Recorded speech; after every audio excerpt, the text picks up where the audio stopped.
बस सभी को बताना चाहता था कि अरे हम कल रात एक छोटे समूह में यहाँ थे और हमने कुछ कहा और मुझे बताया गया है कि मुझे इसे दोहराना चाहिए। अरे हाँ, ताकि और लोग उसी संदेश को सुन सकें। तो अरे मेरे भाई कल रात हमारे साथ थे, लगभग अरे 12-13 घंटे पहले। हाँ, वास्तव में 11 घंटे पहले। और हमने इस बारे में बात की। आप जानते हैं कि हम कहीं नहीं जा रहे हैं, व्यवसाय यहाँ है। हम हमने चुनौतियों का सामना किया है, लेकिन वे हमें किसी भी तरह से रोकने वाली नहीं है।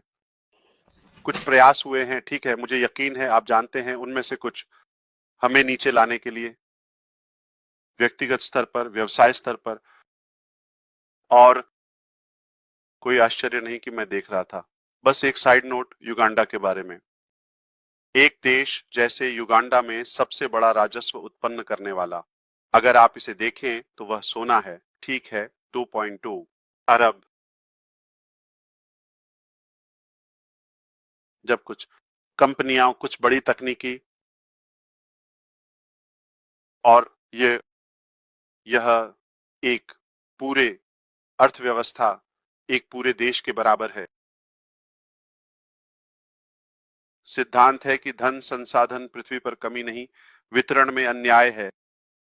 पृथ्वी पर संसाधनों और प्रचुरता, ये निश्चित रूप से वितरण में कुछ अन्याय है और मैं समर्थन करता हूं। कड़ी मेहनत करना या कमाने के लिए मूल्य प्रदान करना, अपनी जीविका। बिल्कुल, मैं नहीं हूं। फ्री लंच और उपहारों के सिद्धांत के साथ ये इसे बेकार बना देगा। शायद बहुत सारे व्यवहार्य समाधान हैं आज के युग और समय में जो हम अपनी मानवता के लिए प्रदान कर सकते हैं। मैं ये नहीं कह रहा कि हमें कुछ नहीं करना चाहिए, लेकिन ये पहले से बहुत आसान है।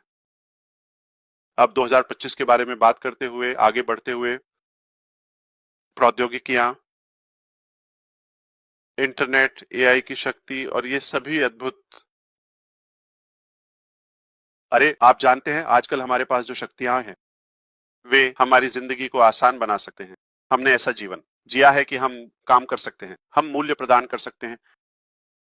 व्यवहार में कहीं भी हमें किसी निश्चित स्थान पर जुड़े या चिपके रहने की जरूरत नहीं है। और यह कहा गया है कि समाधान है उनका विरोध करने में एक समस्या है, क्योंकि यह स्पष्ट है कि यह जाहिर है कि अधिकांश अर्थव्यवस्थाएं दुनिया भर में उनके पास कुछ एकाधिकार है, जैसे कि अभिजात वर्ग के लिए या समाज में हमेशा एक ऐसा वर्ग होता है जो किसी कारणवश बाकी जनसंख्या की तुलना में अधिक संपत्ति को संरक्षित करता है। और जब कहीं भी कोई एक अच्छा विचार या समाधान उभरता है, वे विरोध करते हैं, वे निश्चित रूप से इसे दबाना चाहते हैं, क्योंकि यह उनकी विशाल संपत्ति को कम कर देता है। लेकिन अगर वे इसे अनुमति दें तो यह निश्चित रूप से बहुत आसान बना सकता है बाकी जनसंख्या के लिए। मैं एक वैश्विक स्तर पर बात कर रहा हूं। मुझे विश्वास है कि हमारे पास कुछ ऐसा है जो उस स्तर पर व्यावहारिक है और जो विभिन्न क्षेत्रों में हमारी मानवता के उत्थान में योगदान कर सकता है। मैं सिर्फ वित्तीय नहीं कह रहा हूं लाभ, लेकिन शिक्षा, संचार और समय और प्रयासों की बचत। बिल्कुल हम ऐसा कर सकते हैं, लेकिन हम रहे हैं कई तरीकों से, विभिन्न आयामों से लड़ा गया है, स्पष्ट रूप से, क्योंकि हमारे पास कुछ है। इसका कोई और स्पष्टीकरण नहीं है। हमारे पास कुछ ऐसा है जिसे वे मानते हैं कि यह उनकी संपत्ति को छीन सकता है।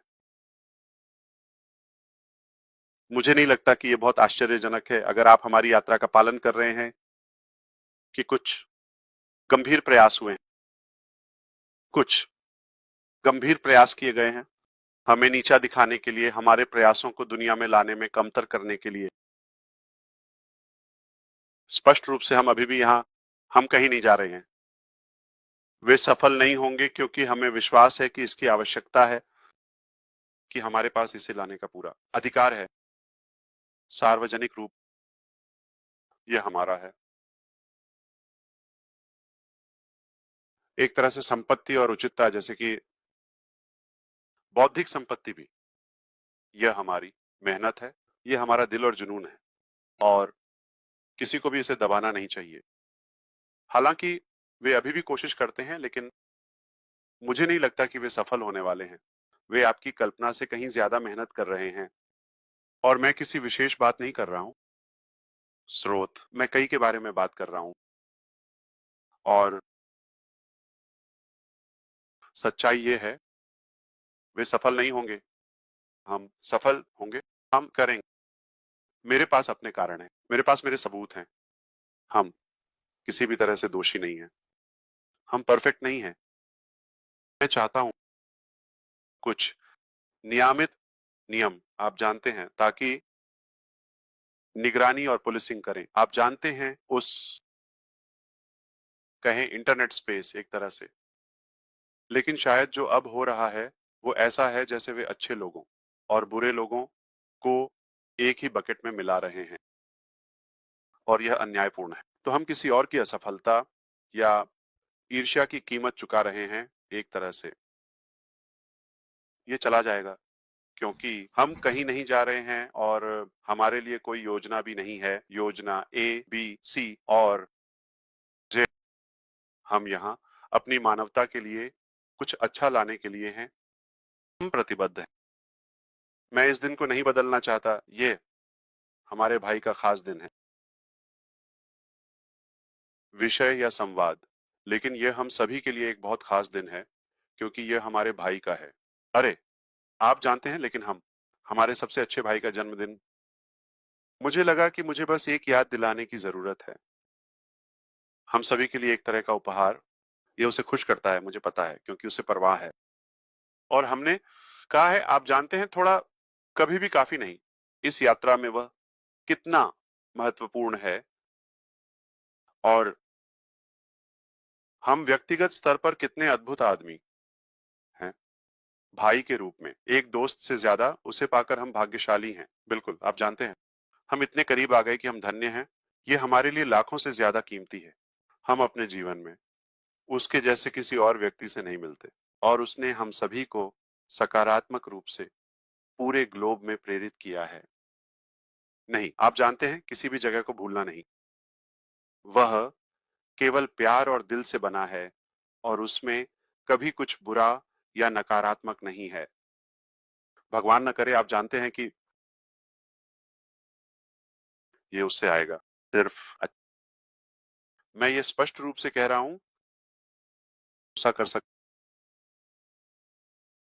आप भरोसा कर सकते हैं, वह चट्टान की तरह, स्टील की तरह विश्वसनीय है।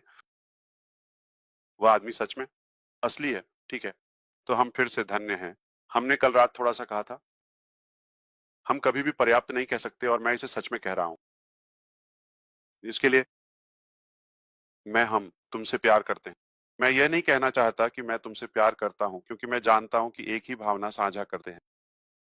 भावना तुमसे कर, हम आपकी सराहना, हम आपके लिए अच्छा चाहते हैं।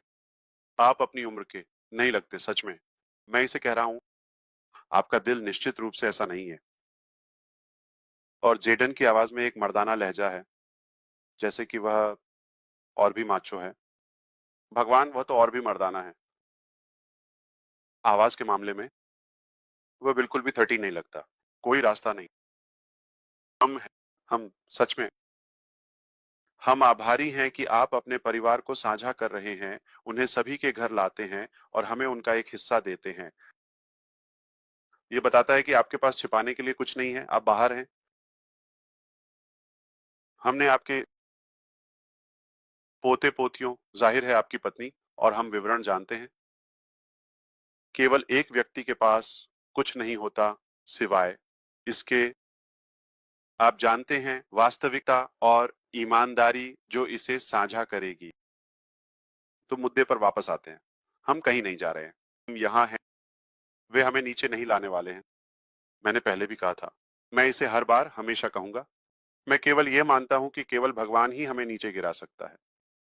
और संकेत जो बताते हैं कि भगवान चाहता है कि हम वहां हों, तो तो हम हमारे पास उच्च विश्वास है। ये नहीं है ईश्वर द्वारा अस्वीकृत किया गया। और मैं किसी आध्यात्मिक तरीके से उपदेश नहीं दे रहा हूं, यह सिर्फ मेरा विश्वास है और मुझे अधिकार है कि मैं जो महसूस करता हूं उसे व्यक्त कर सकूं। तो धैर्य रखें। हम केवल सफल होंगे और यहाँ आप जानते हैं अच्छी चीजें लाएंगे।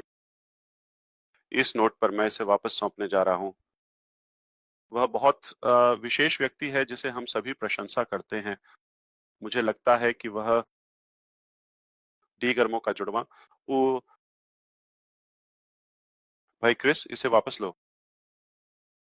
ठीक है, धन्यवाद यश। ओह, नंबर 1। ओह, मैं आपकी की गई चीजों की सराहना करता हूँ। ओह, मैंने ये छोटा सा एहसान मांगा था और आप और भी अधिक थे। उसे लगा कि ये वास्तव में एक मजाक है। उसने कहा, ओह, मुझे इस पर आना है, लेकिन मैं आपकी ईमानदारी की सराहना करता हूँ।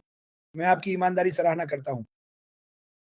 अगर आपके और आपके दृष्टिकोण के लिए नहीं होता, तो मैं इस कैमरे पर इन 2 लोगों से कभी नहीं मिलता या आपसे। मुझे आपसे मिलने का आनंद मिला। मैं अभी सबको बताता हूँ कि आप एक ईमानदार इंसान हैं। आप एक विनम्र इंसान हैं और मुझे विश्वास है कि आप जो कुछ भी कर रहे हैं, वह सभी की ज़िंदगी बदल देगा अगर वे चाहें।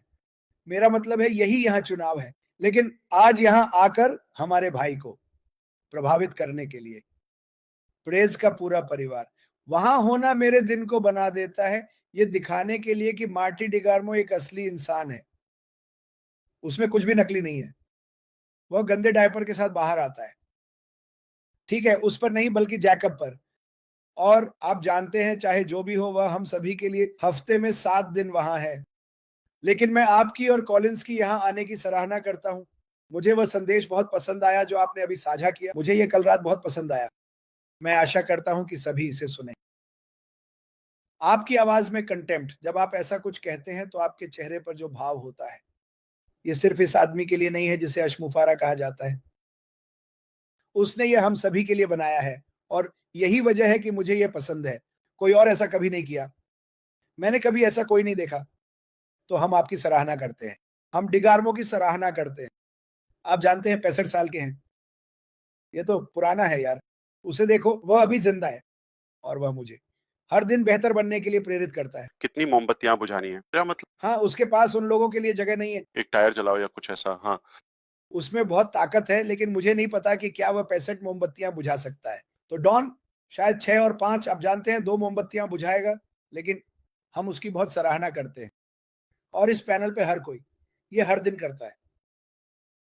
जैसा कि मैंने कहा, हर बार हम आप सभी से कुछ नया सीखते हैं। कॉलिंस अद्भुत है, अविश्वसनीय। आप जानते हैं, इतना प्रतिबद्ध। बस बस आज इसने मुझे युगांडा के बारे में बहुत कुछ सिखाया। मुझे नहीं पता था वे अफ्रीका में दूसरे सबसे बड़े कॉफी उत्पादक हैं। मुझे लगा कि केन्या होगा। इथियोपिया और केन्या वे बड़े हैं। एरिट्रिया, मुझे लगा ये युगांडा से आगे है। तो चलो इसे एक अच्छा क्विज बनाते हैं ताकि सभी लोग अपनी राय रख सकें। आपका अफ्रीका से पसंदीदा कॉफी कौन सा है?